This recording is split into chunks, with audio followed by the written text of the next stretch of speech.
Good evening students. आज हम कार्बनिक यौगिक युक्त विधि पदार्थ देखने जा रहे हैं कि ऐसे कौन कौन से पदार्थ हैं मैम जो कि कार्बन से मिलकर के बने हुए हैं, उसमें कार्बन भी पाया जाता है ना। तो ऐसे कौन कौन से यौगिक हैं उनके बारे में हम जानकारी एकत्र करने जा रहे हैं और उनके उपयोग क्या क्या है ना। क्या हम हमारे दैनिक जीवन में भी इनका उपयोग करते हैं? तो बिल्कुल करते हैं। देखते हैं हम कहाँ कहाँ पर करते हैं। देखो, खाद्य पदार्थ, खाद्य पदार्थ के रूप में भी हम कार्बनिक यौगिक जो है उपयोग करते हैं, जैसे कि कार्बोहाइड्रेट है, तेल है, वसा है, प्रोटीन है, स्टार्च है, विटामिन है। तो इन सब में भी क्या पाया जाता है? कार्बन पाया जाता है। ठीक है, तो ये सभी कार्बनिक पदार्थ या फिर कार्बनिक यौगिक हैं। खाद्य पदार्थ एक बार फिर से रिपीट करते हैं। खाद्य पदार्थ जैसे कि कार्बोहाइड्रेट है, तेल है, वसा है, प्रोटीन है, स्टार्च है और विटामिन है। ये सभी खाद्य पदार्थ जो है किसके जो है बने हुए हैं, किससे मिलकर के बने हुए हैं? तो कार्बनिक यौगिकों से मिलकर के बने हुए हैं। मैं वस्त्र उद्योग में भी हम इसका उपयोग करते हैं क्या? हाँ। कौन कौन से? सूती में है, ऊनी, नायलॉन, टेरिलीन और डेक्रॉन, इनमें भी जो है कार्बनिक यौगिक युक्त ये पदार्थ है। इनमें भी कार्बनिक यौगिक पाए जाते हैं। अब देखिए, हम जो दवाई गोली खाते हैं ना, उसके बारे में भी दे रखा है आपके चैप्टर में। दवाइयां जैसे कि सल्फा औषधियां, है ना मैम। ये जो सल्फा औषधियां है, इसका जो है क्या क्या उपयोग है? हम कहाँ पर सल्फा औषधियों का उपयोग करते हैं? तो सल्फा औषधियों का उपयोग जो है एंटीबायोटिक के रूप में हम करते हैं।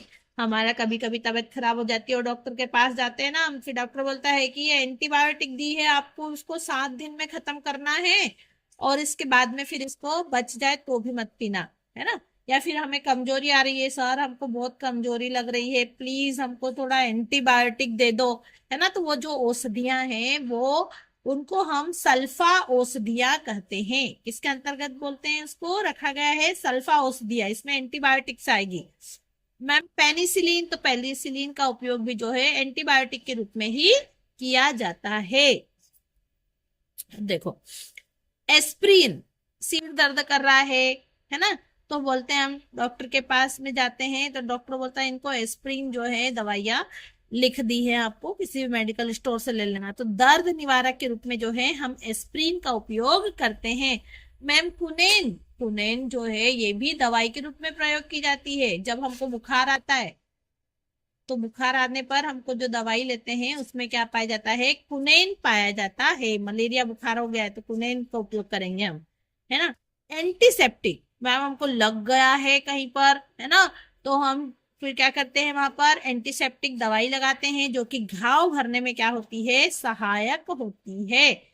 एंटीपायरेटिक, अब ये एंटीपायरेटिक दवाइयां क्या है मैम? तो बुखार जब भी आता है ना, तो हम जो है एंटीपायरेटिक दवाइयों का उपयोग करते हैं। एल्केहाइड्स जो है इनका उपयोग कहाँ पर करते हैं हम? तो दर्द से राहत पाने के लिए, कहीं पर दर्द हो रहा है, हमको पेट में दर्द हो रहा है, मेरा हाथ दर्द हो रहा है मान लो, तो एल्केहाइड्स का उपयोग करेंगे। और स्टेरॉइड्स, स्टेरॉइड्स का उपयोग कहाँ पर करते हैं हम?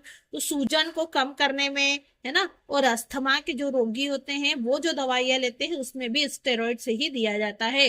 गठिया हो गया है, एक नई समस्या है ये, गठिया।